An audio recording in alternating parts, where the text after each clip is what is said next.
ఏపీలో పోలింగ్ రోజు ఆ తర్వాత చెలరేగిన హింసపై కేంద్ర ఎన్నికల సంఘం తీవ్ర ఆగ్రహం వ్యక్తం చేసింది. సీఎస్ జవహర్ రెడ్డి డీజీపీతో భేటీ తర్వాత తీవ్ర అసహనం వ్యక్తం చేస్తూ కొందరు ఉన్నతాధికారులపై వేటు వేసింది. పల్నాడు జిల్లా కలెక్టర్ ఎస్పీతో పాటు అనంతపురం, తిరుపతి జిల్లాల ఎస్పీలపై సస్పెన్షన్ వేటు వేసింది. ఏపీలో పోలింగ్ రోజు ఆ తర్వాత చెలరేగిన హింసపై కేంద్ర ఎన్నికల సంఘం తీవ్ర ఆగ్రహం వ్యక్తం చేసింది. సీఎస్ జవహర్ రెడ్డి డీజీపీతో భేటీ అనంతరం రాష్ట్రంలో చోటు చేసుకున్న పరిణామాలపై తీవ్ర అసహనం వ్యక్తం చేసింది. హింసా ఘటనలకు బాధ్యులను చేస్తూ 3 జిల్లాలకు చెందిన కీలక ఉన్నతాధికారులపై కొరడా జులిపించింది. పల్నాడు, అనంతపురం జిల్లాల ఎస్పీలపై సస్పెన్షన్ వేటు వేసిన ఈసీ ఇద్దరిని వెంటనే విధుల్లోంచి తప్పించి శాఖాపరమైన చర్యలు తీసుకోవాలని సీఎస్ డీజీపీలను ఆదేశించింది. అలాగే పల్నాడు జిల్లా కలెక్టర్, తిరుపతి ఎస్పీలను బదిలీ చేయడం తో పాటు శాఖాపరమైన చర్యలకు ఆదేశించింది. ఈ 3 జిల్లాల్లో మొత్తం 12 మంది సబార్డినేట్ పోలీస్ అధికారులపై సస్పెన్షన్ వేటు వేసిన ఈసీ వారిపై శాఖాపరమైన చర్యలకు ఆదేశించింది. పోలింగ్ జరిగిన మే 13న పల్నాడు, తిరుపతి, అనంతపురం జిల్లాల్లో ఎక్కువగా హింస చెలరేగిందని, దీన్ని నియంత్రించడంలో అధికారులు పూర్తిగా విఫలమయ్యారని ఈసీ తెలిపింది. టీడీపీ అధినేత చంద్రబాబు సతీ సమేతంగా మహారాష్ట్రలోని వివిధ ఆలయాలను దర్శించుకున్నారు. కొల్హాపూర్లోని శ్రీ మహాలక్ష్మి ఆలయాన్ని, శ్రీ షిరిడి సాయిబాబాను దర్శించుకుని ప్రత్యేక పూజలు చేశారు. అనంతరం చంద్రబాబు దంపతులు హైదరాబాద్ బయలుదేరి వచ్చారు. టీడీపీ అధినేత చంద్రబాబు సతీ సమేతంగా మహారాష్ట్రలోని శ్రీ మహాలక్ష్మి, అంబాబాయి, షిరిడి సాయిబాబా ఆలయాలను సందర్శించారు. చంద్రబాబు, నారా భువనేశ్వరి దంపతులు నిన్న ఉదయం 11:30 హైదరాబాద్ నుంచి విమానంలో మహారాష్ట్రలోని కొల్హాపూర్కు చేరుకున్నారు. మొదటగా కొల్హాపూర్లోని శ్రీ మహాలక్ష్మి ఆలయాన్ని సందర్శించారు. ఈ ఆలయాన్నే స్థానికంగా అంబాబాయిగా పిలుస్తారు. అక్కడ అమ్మవారికి ప్రత్యేక పూజలు చేశారు. అనంతరం ఆలయ వర్గాలు చంద్రబాబు దంపతులకు తీర్థ ప్రసాదాలు అందజేశారు. అంబాబాయి దర్శనం అనంతరం చంద్రబాబు మీడియాతో మాట్లాడుతూ కొల్హాపూర్లోని అంబాబాయి ఆలయం దేశంలో ఉన్న 108 శక్తిపీఠాల్లో ఒకటని తెలిపారు. భారతదేశంలోని వివిధ రకాలైన పవిత్రమైన ప్రార్థనా స్థలాల్లో ఈ ఆలయానికి ఎంతో ప్రత్యేకత ఉందని వెల్లడించారు.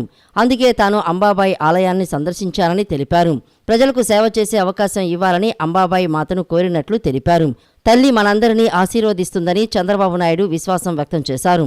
అలాగే దేశ ప్రజలు మరోసారి ప్రధానమంత్రి మోడీ నేతృత్వంలోని ఎన్డీఏ కూటమి ప్రభుత్వాన్నే ఎన్నుకుంటారని స్పష్టం చేశారు.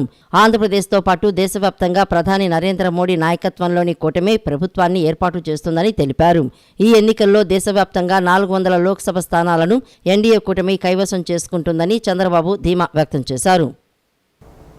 ఆంధ్రప్రదేశ్కు వరుసగా రెండోసారి సీఎంగా వైఎస్ జగన్మోహన్ రెడ్డి ఉంటారని మంత్రి బొత్స సత్యనారాయణ స్పష్టం చేశారు.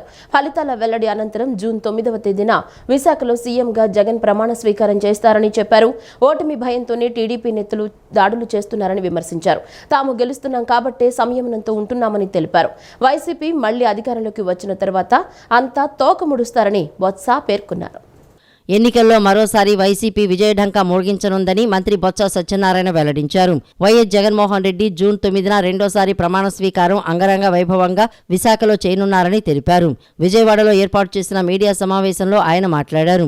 జగన్ ఆదేశాల మేరకు ఎన్నికల్లో వైసీపీ శ్రేణులు పూర్తిగా సంయమనం పాటించారని తెలిపారు. అన్నింటినీ క్షుణ్ణంగా తెలుసుకుని అవగాహన పెంచుకుని పథకాలు ప్రారంభిస్తారని తెలిపారు. విద్య, వైద్యంలో విప్లవాత్మక మార్పులు తీసుకువచ్చారని తెలిపారు. పోలింగ్ రోజున మహిళలు, వృద్ధులు, యువకులు భారీ సంఖ్యలో వచ్చి అధికార వైసీపీకి ఓట్లు వేశారని పేర్కొన్నారు. ప్రజల్లో చైతన్యం రావడం వల్లే రాష్ట్రంలో పోలింగ్ శాతం పెరిగిందని బొత్స పేర్కొన్నారు. ఈ ఎన్నికల్లో ఓటమి పాలవుతున్న చంద్రబాబు మేకపోతు గాంభీర్యం ప్రదర్శిస్తున్నారని విమర్శించారు.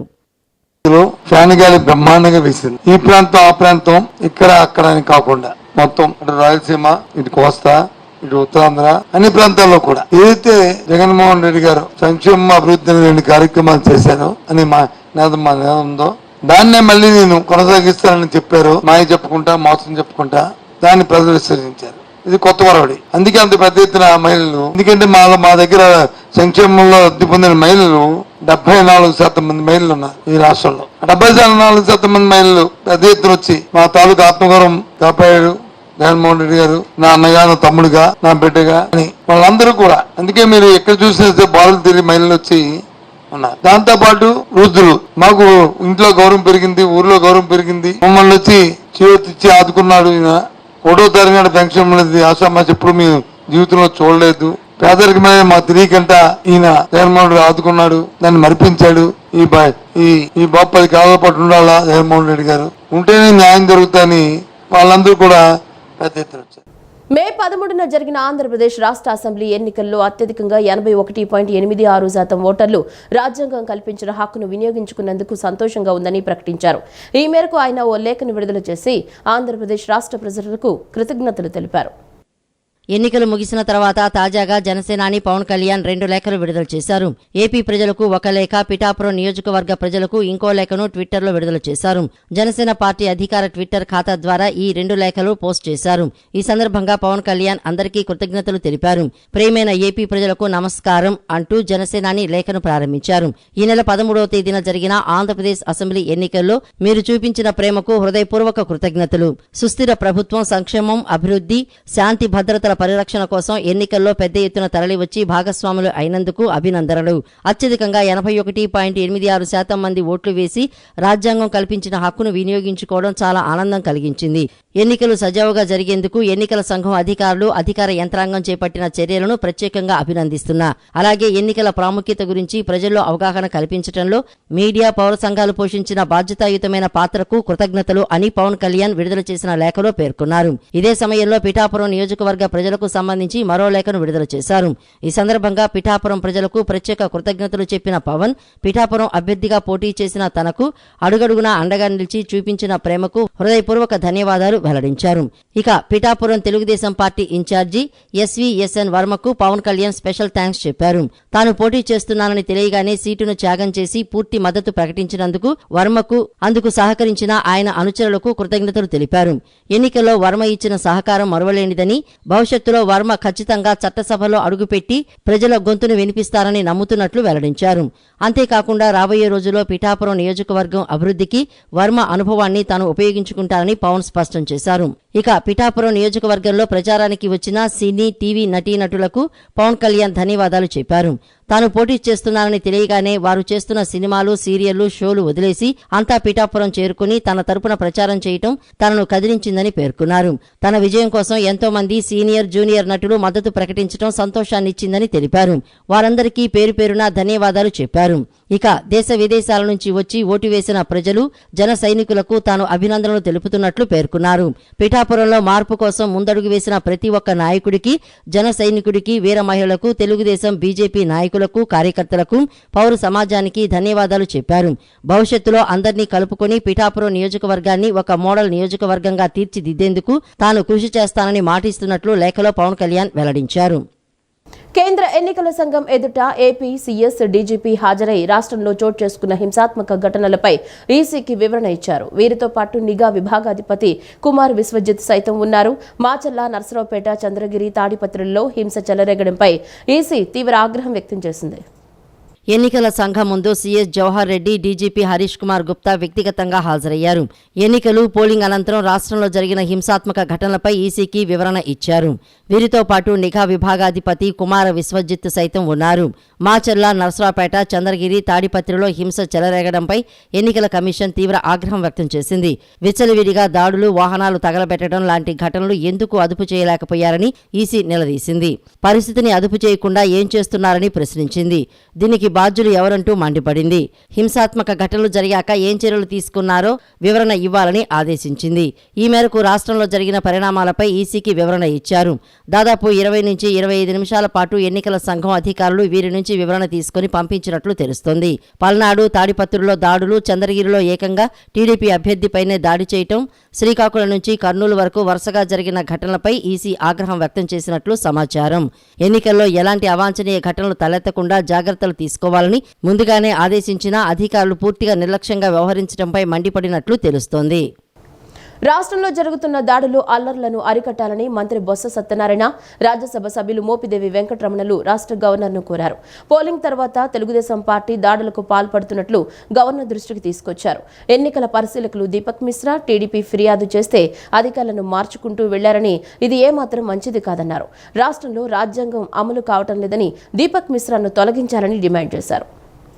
రాష్ట్రంలో పోలింగ్ అనంతరం చెలరేగిన హింసపై వైసీపీ నేతల బృందం గవర్నర్కు ఫిర్యాదు చేసింది. ఈ బృందంలో మంత్రి బొత్స సత్యనారాయణ, మేరుగ నాగార్జున, మాజీ మంత్రి పేర్ని నాని, మోపిదేవి వెంకట్రమణ, కావటి మనోహర్ నాయుడు తదితరులు ఉన్నారు. సార్వత్రిక ఎన్నికల పోలింగ్ తర్వాత చోటు చేసుకున్న అల్లర్లు, దాడులు వెనుక ఉన్న బాధ్యులపై తగిన చర్యలు తీసుకునేలా ఆదేశించాలని గవర్నర్ను కోరారు. ఈ సందర్భంగా మంత్రి బొత్స సత్యనారాయణ మాట్లాడుతూ పోలింగ్ తర్వాత జరుగుతున్న హింస ఆందోళన రేపుతోందని ఆందోళన వ్యక్తం చేశారు. ఆయా ప్రాంతాల్లో ఉన్న పోలీసుల పనితీరుపై ఫిర్యాదు చేశామని, అబ్జర్వర్ దీపక్ మిశ్రా పక్షపాతంగా వ్యవహరిస్తున్నారని ఆరోపించారు. టీడీపీ వాళ్లు ఫిర్యాదు చేస్తే విచారణ లేకుండా చర్యలు తీసుకున్నారని, అబ్జర్వర్గా ఉన్న దీపక్ మిశ్రాపై న్యాయ విచారణ చేయాలని డిమాండ్ చేశారు. ఎన్నికల సంఘం నుంచి రిపోర్టు తెచ్చుకుని దీపక్ మిశ్రాను మార్చాలని గవర్నర్ను కోరినట్లు వెల్లడించారు. పల్నాడు ఎస్పీ, ఐజీ త్రిపాఠి వంటి కొందరు అధికారులు ఎన్నికల వేళ పచ్చచొక్కాలు వేసుకున్నారు అంటూ విమర్శలు గుప్పించారు. రాయలసీమ, పల్నాడులో పోలీసులను మార్చాలని కోరామని, కౌంటింగ్ ఉన్న నేపథ్యంలో దీపక్ మిశ్రాను మార్చి దేశంలో ఏ అధికారి అయినా పర్లేదు అని గవర్నర్ను కోరామని పేర్కొన్నారు. ఎన్నికల ప్రక్రియలో భాగంగా ఉత్పన్నమైనటువంటి శాంతి భద్రతల సమస్యకి ప్రధాన కారకులు ఎన్నికల అబ్జర్వర్గా పోలీస్ యంత్రాంగంపై అబ్జర్వర్ వచ్చినటువంటి దీపక్ మిశ్రా గారి వల్ల జరుగుతున్నటువంటి స్పష్టంగా తేడతెల్లం అవుతుంది. ఏ అధికారి అయినప్పుడు ఎన్నికల కమిషన్ తెచ్చినప్పుడు నిష్పక్షపాతంగా ఆయన తెచ్చిన బాధ్యతలను విధులు నిర్వహించాల్సిన అవసరం ఉంది. ఎన్నికలు పూర్తయిన 4 రోజులు అయినప్పుడు కూడాను, 4వ రోజు వస్తున్నప్పుడు ఇంకా కొన్ని ప్రాంతాలలో గొడవలు, దానికి సంబంధించి ప్రధాన కారణం పోలీస్ వ్యవస్థ యొక్క పక్షపాత వైఖరి వల్లనే ఇది జరుగుతుందనే దానికి స్పష్టంగా తెలుస్తుంది. పల్నాడు ప్రాంతం కావచ్చు, చిత్తూరు కావచ్చు, అనంతపురం జిల్లా కావచ్చు, ఈ ప్రాంతాల్లో జరుగుతున్నటువంటి ఈ గొడవలన్నిటి కూడా ప్రధాన కారణం దీపక్ మిశ్రా, ఆయన కనుసనలో పనిచేస్తున్నటువంటి పోలీసు యంత్రాంగం అని చెప్పి స్పష్టంగా తెలుగుదేశం పార్టీ ఏ ఫిర్యాదు ఇస్తే, ఏ పిటిషన్ పెడితే ఫాల్స్ పిటిషన్ దాని మీద ఎంక్వైరీ కూడా లేకుండా వన్ సైడెడ్గా యాక్షన్ తీసుకోవడం కాకుండా రాష్ట్రంలో ఉన్న సీనియర్ అధికారి, పోలీస్ అధికారికి తో పాటు ఇంకో 2 అధికారులు అంతా కూడా మా ప్రజలు చెప్తారు. వారు చేస్తున్న అకృత్యాలని గవర్నర్ గారు దృష్టి తీసుకొచ్చాం. 4వ తారీఖున దీని మీద ప్రజలతో కూడా కౌంటింగ్ కూడా ఉంది కాబట్టి, రోడ్లు వెరిఫికేషన్ ఉంది కాబట్టి తక్షణమే ఈ పోలీస్ అధికారి ఎవరుతున్నారో, అబ్జర్వర్ కింద వచ్చిన రిటైర్డ్ పోలీస్ ఆఫీసర్ బాగా పెరుగుతున్నారు, వారి మీద దీపక్ మిశ్రా మీద మరి ఎలక్షన్ కమిషన్కి తమ పరిధిలో ఏది ఉంటుంది, ఎలక్షన్ కమిషన్తో న్యాయ విచారణ రిపోర్ట్ తెప్పించుకొని ఎలక్షన్ కమిషన్ చెప్పి వారికి పోతే ఇంకెవరినైనా పెట్టుకోండి, మాకు అభ్యంతరమే. దేశంలో ఉన్న ఏ అధికారిని పెట్టండి, కానీ ఇంత పక్షపాత నిష్పత్తి చేస్తున్న అధికారిని పెట్టడం సమంజసం కాదనేది విషయాన్ని గవర్నర్ గారికి చెప్పాం. ఆయన పరిశీలిస్తున్నారు, పరిధిలో ఆయన పరిధిలో చేస్తున్న విషయాన్ని చెప్పాం. మేము కూడా రెచ్చగొట్టే ధోరణి ఉంటే కనుక ఈ పార్టీకి హింస మామూలుగా ఉండేది కాదు పరిస్థితులు. గవర్నర్ గారు, ఇది మా పార్టీ అధ్యక్షుడు దీన్ని ఎప్పటికప్పుడు దీన్ని రెచ్చగొట్టకుండా చల్లబరిచే కార్యక్రమం, అందరినీ కార్యకర్తల్ని మందలించే కార్యక్రమం మీరు సమన్వయం పాటించండి అని చెప్పని అందరినీ ఓర్చుకోమని చెప్తూ వస్తున్నాం. మరీ ప్రత్యేకించి చెప్పేది, ఈ దీపక్ మిశ్రా అనేటువంటి రిటైర్డ్ అధికారి, ఐపీఎస్ అధికారి ఎన్నికల పర్యవేక్షకుడుగా వచ్చాడో, అతను వచ్చిన దగ్గర నుంచి బెజవాడలో దిగాడు, కాలు పెట్టిన దగ్గర నుంచి తెలుగుదేశం పార్టీతో చట్టాపట్టాలేసి తిరిగేటువంటి రిటైర్డ్ ఐపీఎస్ అధికారులందరి దగ్గరికి, విష్ణువర్ధన్ అని చెప్పిన గుంటూరులో ఒక అధికారి ఉన్నాడు, అతని దగ్గరికి అర్ధరాత్రి పూట చీకట్లో ఎందుకు వెళ్ళాడు డిన్నర్కి, అతనితో తెల్లవారులు ఎందుకు కూర్చున్నాడు, ఏం పార్టీ చేస్తున్నారు, ఆ పార్టీలో ఏం మాట్లాడుకున్నారు, ఎక్కడి నుంచి ఆదేశాలు తీసుకున్నారు, ఇవన్నీ కూడా మాకు అనేక సందేహాలంటే ఎందుకు వెళ్ళావు, అక్కడ ఏం మాట్లాడుకున్నావు, అతను చంద్రబాబుతో బాగా తరచుగా కలుస్తుంటాడు కదా, ఆ అధికారి ఇంటికి మీకు ఎన్నికల అబ్జర్వర్గా వచ్చి ఆ విష్ణువర్ధన్ అధికారి ఇంటికి జూన్ 4న వచ్చే ఎన్నికల ఫలితాలతో సీఎం జగన్ షాక్కు గురవుతాడని మాజీ మంత్రి దేవినేని ఉమామహేశ్వరరావు విమర్శించారు. 5 ఏళ్లు ఏం ఉద్ధరించావని మళ్లీ అధికారంలోకి వస్తావని కలలు కంటున్నావని ప్రశ్నించారు. నీ భ్రమలన్నీ కూడా జూన్ 4వ తేదీన తొలగిపోతున్నాయని వ్యాఖ్యానించారు. టీడీపీ సీనియర్ నేత దేవినేని ఉమామహేశ్వరరావు అమరావతిలోని ఎన్టీఆర్ భవన్లో మీడియా సమావేశం నిర్వహించారు. జూన్ 4న వచ్చే ఎన్నికల ఫలితాలతో సీఎం జగన్ షాక్కు గురవుతాడని అన్నారు. ఎన్నికల్లో జగన్ ఘోర పరాజయం చూసి దేశం ఆశ్చర్యపోతుందని, రాష్ట్ర ప్రజలు సంతోషపడతారని పేర్కొన్నారు. 5 ఏళ్ల అరాచకాలు, మీ అవినీతి పరిపాలన, మీ లంచగొండి పరిపాలన, మీ దుర్మార్గ పరిపాలన చూసి దేశ విదేశాల నుంచి, పొరుగు రాష్ట్రాల నుంచి లక్షలాది మంది తరలివచ్చి గ్రామాలకు గ్రామాలు మండుటెండల్లో 3-4 గంటలు నిలబడి ప్రజలు ఓటు వేశారని అన్నారు. అటు 1000 మంది, ఇటు 1000 మంది రాళ్లు విసురుకుంటున్నా పల్నాడులో మహిళలు కాంపౌండ్ వాల్ దాటిపోకుండా నిలబడి ఓటేసి ఈ ప్రభుత్వానికి ఘోర పరాజయాన్ని చూపించబోతున్నారని చెప్పుకొచ్చారు. 5 ఏళ్లు ఏం ఉద్ధరించావని, మళ్లీ అధికారంలోకి వస్తానని కలలు కంటున్నావని ప్రశ్నించారు. నీ భ్రమలన్నీ కూడా జూన్ 4వ తేదీన తొలగిపోతాయని తెలిపారు. కౌంటింగ్ ఏజెంట్లను నియమించుకునేందుకు ఎమ్మెల్యేలు, ఎంపీలతో మాట్లాడే ధైర్యం చేయలేకపోతున్న జగన్ రెడ్డి ఐపాక్ టీం సభ్యులతో మాట్లాడి జబ్బలు చరుచుకుంటున్నాడు, గప్పాలు కొడుతున్నాడని విమర్శించారు. ఐపాక్ దొంగల ముఠా వద్దకు వచ్చి వాస్తవాలను కప్పిపుచ్చి ప్రజలను, వైసీపీ శ్రేణులను నమ్మించాలనే ప్రయత్నాలు మొదలుపెట్టారు అంటూ దేవినేని ఉమా పేర్కొన్నారు. అపధర్మ ముఖ్యమంత్రి political consultancy agency IPAC team సభ్యులతో జబ్బలు దరుచుకుంటా ఉన్నాడు, గప్పాలు కొడతా ఉన్నాడు. ఆ రోజు మిత్రపక్షాల సైన్యం బెర్లిన్ నగరానికి వచ్చినప్పటికి కూడా నేల మాలిగిల్లో ఉన్న హిట్లర్ వాళ్ళ సైన్యానికి ఇదే చెప్పాడు, మనం గెలవబోతున్నామని. గోబెల్స్ కూడా ఇదే ప్రచారం చేశాడు. హిట్లర్ లేనప్పుడు కూడా మనం గెలవబోతున్నామని గోబెల్స్ కూడా ఇదే ప్రచారం చేశాడు సజ్జల. అట్లాగే ఏం ఉద్ధరించావని నీకు ఎంపీ సీట్లు వస్తాయి. ఇవాళ వైనాట్ పులివెందుల అని ప్రజలు అడుగుతున్నారు. కడప జిల్లాలో కడప ఎంపీ కూడా గెలవబోతున్నాం అనే సమాచారాలు బయటకు వస్తా ఉన్నాయి. ఇటువంటి పరిస్థితుల్లో ఈ రోజు 3 రోజుల తర్వాత బయటకు వచ్చి ఇటు సోషల్ మీడియా గానీ, మీడియా గానీ దేశం అంతా, రాష్ట్రం అంతా ఘోషిస్తా ఉంటే తట్టుకోలేక ఈ రోజు నీ బెంచ్ కంపెనీలో నువ్వు పెంచి పోషించిన ఈ సైన్యం, ఈ ఐపాక్ ముఠా వాలంటీర్ వ్యవస్థను అడ్డం పెట్టుకొని ప్రజల వ్యక్తిగత సమాచారాన్ని, వ్యక్తిగత డేటాని ఇవంతా కూడా చోరీ చేసిన ముఠా ఐపాక్ రుషిపా సింగ్ ముఠా. వీళ్ళు చేసిన దోపిడీ, వీళ్ళు చేసిన డేటా చోరీ, ఇవన్నీ కూడా రాబోయే ప్రభుత్వం ఎన్డీఏ కూటమి చంద్రబాబు గారి నాయకత్వంలో ఎన్డీఏ ప్రభుత్వం ఏర్పడుతుంది. ఈ ఐపాక్ టీం ఈ డేటా చోరీ, రాష్ట్ర ప్రజల వ్యక్తిగత సమాచారం, వ్యక్తిగత భద్రతా సమాచారాన్ని వాలంటీర్ వ్యవస్థ ద్వారా చోరీ చేసి జగన్మోహన్ రెడ్డి ఐపాక్ టీం కట్టబెట్టాడు. రాష్ట్రంలో ఎన్డీఏ కూటమి గెలుపు ఖాయమని బీజేపీ రాష్ట్ర మీడియా ఇన్ఛార్జ్ పాతూరి నాగభూషణం తెలిపారు. ప్రజల దయ లేక వైసీపీ ఓటమి పాలవుతున్నామని తెలిసి కూడా దేవుని దయ అంటూ గాంభీర్యం ప్రదర్శించడం విడ్డూరంగా ఉందన్నారు. సీఎస్ జవహర్ రెడ్డి వైసీపీకి అనుకూలంగా పనిచేశారని ఆరోపించారు. బీజేపీ కార్యాలయంలో ఏర్పాటు చేసిన మీడియా సమావేశంలో ఆయన మాట్లాడుతూ ఆళ్లగడ్డ, తిరుపతి, పల్నాడు ప్రాంతాల్లో జరిగిన అల్లర్లు కూడా వైసీపీ ఓటమిని తెలియజేస్తున్నాయన్నారు. ఎన్నికల ముందు రోజు పథకాల సొమ్ము జమ చేస్తామన్న సీఎం ఇప్పుడు ఎందుకు వేయలేదని ప్రశ్నించారు.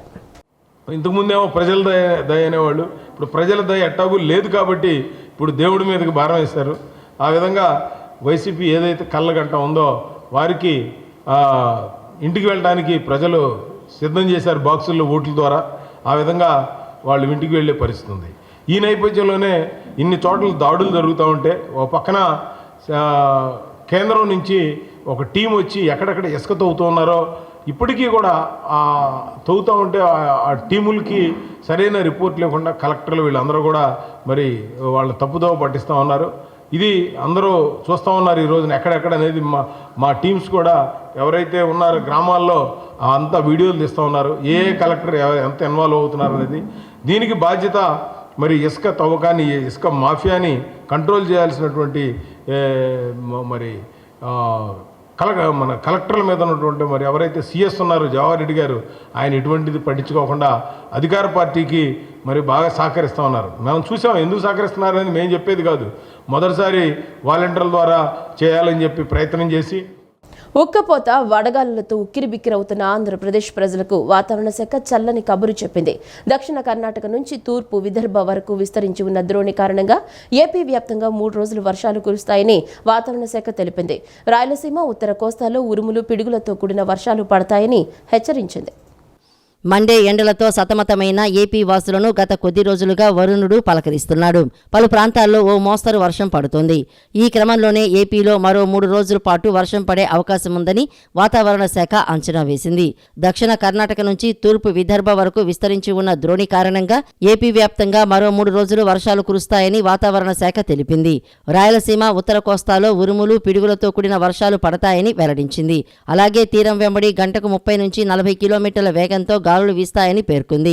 మరోవైపు మే 21 నుంచి ఏపీ వ్యాప్తంగా పగటిపూట ఉష్ణోగ్రతలు సాధారణం కంటే కాస్త అధికంగా నమోదయ్యే అవకాశం ఉందని అంచనా వేసింది. మరోవైపు ద్రోణి ప్రభావంతో శుక్రవారం ప్రకాశం, నెల్లూరు, కర్నూలు, నంద్యాల, అనంతపురం, సత్యసాయి, వైఎస్ఆర్, అన్నమయ్య, చిత్తూరు, తిరుపతి, మన్యం, అల్లూరి, పశ్చిమ గోదావరి, కోనసీమ, ఏలూరు, కృష్ణా, ఎన్టీఆర్, గుంటూరు, పల్నాడు, బాపట్ల జిల్లాల్లో ఓ మోస్తరు వర్షాలు కురిసే అవకాశం ఉందని వాతావరణ శాఖ వెల్లడించింది. అదేవిధంగా శనివారం ఎన్టీఆర్, సత్యసాయి, వైఎస్ఆర్, అన్నమయ్య, చిత్తూరు, తిరుపతి, అల్లూరి, తూర్పుగోదావరి, పశ్చిమ గోదావరి, కోనసీమ, ఏలూరు, కృష్ణా, పల్నాడు, బాపట్ల, ప్రకాశం, నెల్లూరు, కర్నూలు, నంద్యాల, అనంతపురం జిల్లాల్లో తేలికపాటి వర్షాలు పడే అవకాశం ఉందని వెల్లడించింది. రాష్ట్ర టీడీపీ నేత ఆళ్లపై వైసీపీ ముక్కుల దాడి దుర్మార్గమని రాష్ట్ర టీడీపీ కార్యనిర్వాహక కార్యదర్శి చిరుమామిళ్ల సూర్యనారాయణ ప్రసాద్ అన్నారు. రంగన్నగూడెంలో ఆళ్లకు సంఘీభావం తెలిపారు. ఓటమి భయంతో వైసీపీ నేతలకు నిరాశ నిస్పృహలు పరాకాష్ఠకు చేరడంతో దిక్కు తోచక ఎక్కడికి అక్కడ టీడీపీ వారిపై దాడులకు దిగుతున్నారని దుయ్యబట్టారు. గన్నవరం నియోజకవర్గంలో ఓడిపోతామనే అక్కసుతోనే టీడీపీ నేతలపై వైసీపీ నాయకులు, కార్యకర్తలు దాడులకు పాల్పడుతున్నారని రాష్ట్ర టీడీపీ కార్యనిర్వాహక కార్యదర్శి చిరుమామిళ్ల సూర్యనారాయణ ప్రసాద్ అన్నారు. పోలింగ్ సందర్భంగా కొత్త మల్లవల్లిలో వైసీపీ మూకలు జరిపిన దాడికి గురైన రాష్ట్ర టీడీపీ నేత ఆళ్ల వెంకట గోపాలకృష్ణారావును ఆయన నివాసంలో మండల టీడీపీ అధ్యక్షులు దయాల రాజేశ్వరరావు నేతృత్వంలో రాష్ట్ర టీడీపీ కార్యనిర్వాహక కార్యదర్శి చిరుమామిళ్ల సూర్యనారాయణ ప్రసాద్, గన్నవరం నియోజకవర్గ తెలుగు మహిళా అధ్యక్షురాలు మేడిపల్లి రమ, రాష్ట్ర టీడీపీ నాయకులు యనమదల వెంకయ్యరావు, రంగన్నగూడెం సర్పంచి కస్తూరి రంగామణి, ఎంపీటీసీ సభ్యులు పుసులూరు లక్ష్మీనారాయణ, గ్రామ టీడీపీ అధ్యక్షులు మొవ్వ వేణుగోపాల్ తదితరులు కలిసి పరామర్శించి దాడి ఘటనకు సంబంధించిన వివరాలు తెలుసుకున్నారు. అనంతరం రంగన్నగూడెంలోని గ్రామ టీడీపీ కార్యాలయంలో ఆళ్ల వెంకట గోపాలకృష్ణారావుకు మద్దతుగా సంఘీభావ సదస్సు నిర్వహించారు. ఈ సదస్సులో సూర్యనారాయణ ప్రసాద్ మాట్లాడుతూ వైసీపీ రౌడీ రాజ్యానికి వ్యతిరేకంగా ప్రజలు స్పష్టమైన తీర్పు ఇచ్చిన నేపథ్యంలో వైసీపీ నేతలకు నిరాశ నిస్పృహాలు పరాకాష్ఠకు చేరడంతో దిక్కుతోచక ఎక్కడికక్కడ టీడీపీ వారిపై దాడులకు దిగుతున్నారని అన్నారు. గన్నవరం నియోజకవర్గంలో టీడీపీ పోల్ మేనేజ్మెంట్ కోఆర్డినేటర్గా విశేష సేవలు అందిస్తున్న ఆళ్ల పోలింగ్ రోజున కొత్త మల్లవల్లిలో టీడీపీ సానుభూతి పరులైన కార్మికుల ఓట్లను వేయకుండా వైసీపీ ఏజెంట్లు అడ్డుకుంటే దాన్ని ఎలక్షన్ ఏజెంట్గా ప్రశ్నిస్తే ఆళ్లపై దాడి చేయటం దుర్మార్గమని మండిపడ్డారు. కొత్త మల్లవల్లితో సహా ప్రతి ఒక్క దాడికి, ప్రతి ఒక్క ఘటనకు వైసీపీ నాయకులకు వడ్డీతో సహా చెల్లించి తీరుతామని తీవ్రంగా హెచ్చరించారు. కొన్ని ఎలక్షన్లో స్టేట్ పార్టీ లీడర్గా, కొన్ని ఎలక్షన్లో ఎలక్షన్ ఏజెంట్గా, ఇప్పుడు నేను ఇది 6వ ఎలక్షన్ ఏజెంట్గా, ఇలా ఇంత దారుణాతి దారుణమైన ఎలక్షన్లో లా అండ్ ఆర్డర్ విషయంలో కానీ ప్రతి దాడులు చేయటం కానీ నా జీవితంలో చూడలే నేను. ఇంత వరస్ట్ ఎలక్షన్ అంటే ఇదే. ముఖ్యంగా ఏంటంటే ప్రజాస్వామ్యంలో నీకు ఓట్లుంటే వేయించుకో, గెలువు, అంతేగాని ఇది ఎక్కడ కూడా అండి. పోలింగ్ లో రాజస్థాను, ఒరిస్సా వాళ్ళు మన భారతదేశంలో సిటిజన్స్ కాదా వాళ్ళు? ఇక్కడ పనిచేస్తున్నారు.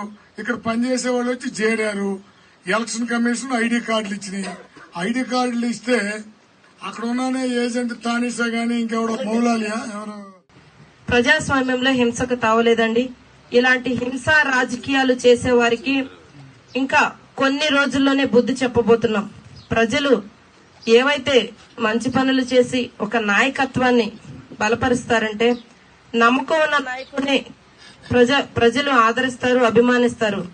వారినే ప్రజాక్షేత్రంలో గెలిపించుకుంటారు కూడా.